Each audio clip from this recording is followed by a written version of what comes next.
So I'm going to be a bit more abstract than it would have been in a bigger meeting, because I think people might find that useful. All wars, with their outbreak, start with a wave of propaganda to smash down any criticism. And I want to say two things about that. One is that the press, generally weighed towards the ruling class anyway, but there's the possibility of countering that in the press. The press will give other people space if they have any weight. And the problem we have in this war is that there's no real opposition movement. And the best example is the Labour Party, because Stalmer has said that if you oppose NATO, you get expelled. And that has gone through, and that means, even anybody who wants to work as a press person and says, let's share the other point of view, they'll be looking all around the room. There isn't another point of view, right? Now, the thing I want to say about that is that wars come to an end. When the wars come to an end, there is an aftermath. And that aftermath tends towards revolution. It tends towards the upside. People suddenly realize that they've been fooled, they've been suppressed, and they realize the cost of that. And I would say myself, the place where that realization will be greatest is in Ukraine itself. Because from what I understand, the current Ukrainian offensive is essentially criminal, because it has no serious military objective that the Ukrainians can meet. So that means that thousands of young people are being fed into a meat grinder to achieve a political effect at the next NATO conference. And that's criminal. There's no other way to put that. And in between the rise of the war and its closure, I think our job is to educate, propagandize, make a fuss, oppose the war, And in actual fact, I would say that started to happen in the row about neutrality in the South is also a row about Ireland's position on the Ukraine war, right? Now, the other thing I want to say is, what kind of war is it? Now, what the press say is, it's the war of gallant little Belgium against imperialist Russia, right? And what my section of the left say, it's a proxy war. Right. If it's not a proxy war, what's a proxy war? When the Ukrainians have run out of resources, when the US is paying their day-to-day budget and arming them to the teeth with everything that moves, the Ukrainians could not fight without the Western nations, so it makes it a proxy war just by definition. Now, the thing is, it's a proxy war. Do we then say, well, epoxy both your houses? It doesn't matter who wins in this. And I don't think we should support any side.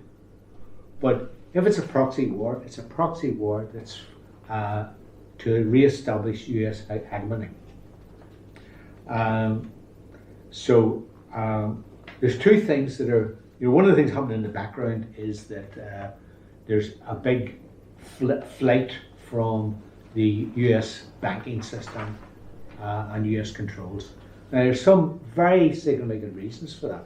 Economically, the US have announced that they're going to try and they actually have taken Russian banking reserves held in London. And they say, we're seizing those and we'll give them to Ukraine at some stage or something like that. They also seized the entire national budget of Afghanistan, leaving the country sort of completely and utterly destitute. They've also, the British seized the reserve funds of Venezuela, and give them to the guy who said he was the real president. Now, for a nation state, you say, I can't put my money where the Yanks can get it. I can't put my money where the Brits can get it. Because if they have the power just to reach into my pocket and take my reserves, I'm not able to function as a country. And that's driving this mass drive towards BRICS and so on. Now, the other thing is, in political terms, Iran is the best example. The US made a deal with Iran. Trump tore it up.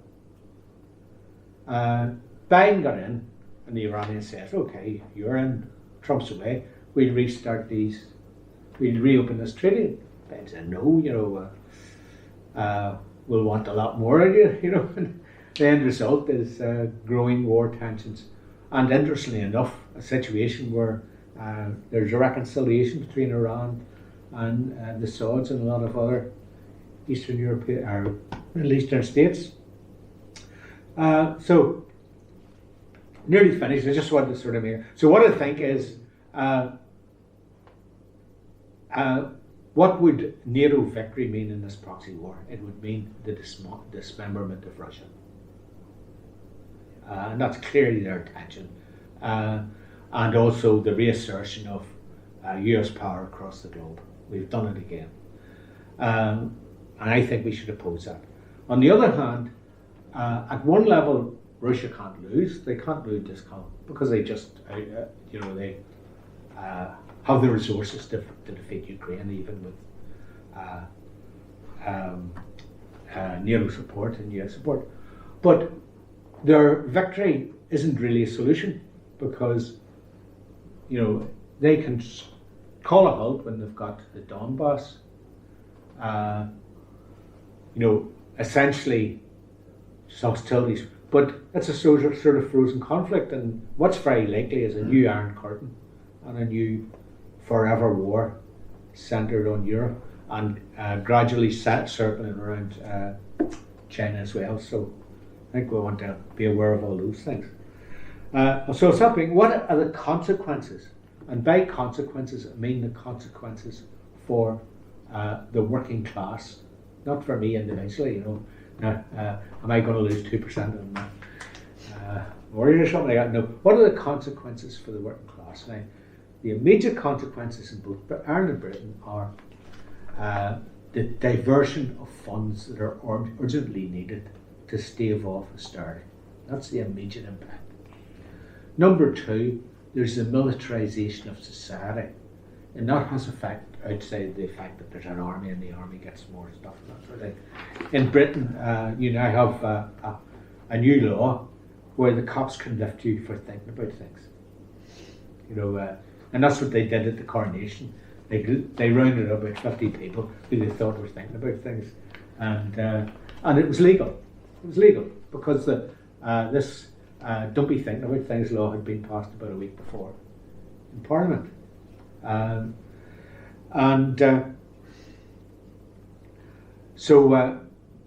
the other consequences, you can see this more in the south, is you've got this super militarisation of the Irish Army, which is, it's a small army, but it's been doubled in size, and Ireland's not in NATO, but then neither is Ukraine. At a certain level, it doesn't make that big a difference. If your heart is in NATO, if you're sending your troops to train Ukrainians in demining exercise, which is a military activity, if you're announcing that you're going to get deeper into PESCO, that has very substantial consequences.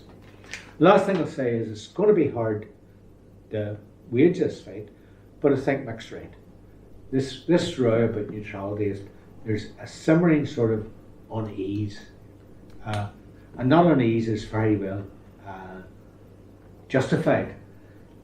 In the first days of the war, the day the negotiations broke down, one of the negotiators was shot dead on the steps of the Ukrainian parliament by the SBU, right? On the grounds that he was a traitor who'd really been working for the Russians. Now, if Ukraine was such a wonderful democratic party, country. You would have thought they might have arrested him, but that's not what happened. The other thing is, there was a report about 3 months ago by CBS saying that of the funds pouring into Ukraine, the military, only 1/3 reached the front line. And the other people were on saying, people who were in the Ukrainian army were saying, yes, we were driving down, and the bottom 2 trucks disappeared. I don't know where they went. So, there's this level of, and before the war started, the US wrote a report saying Ukraine, it's the most corrupt country in Europe. So all of those things are in play, and the big weakness is the complete disintegration of people's understanding of I'm going to say socialism, of the fight against militarism.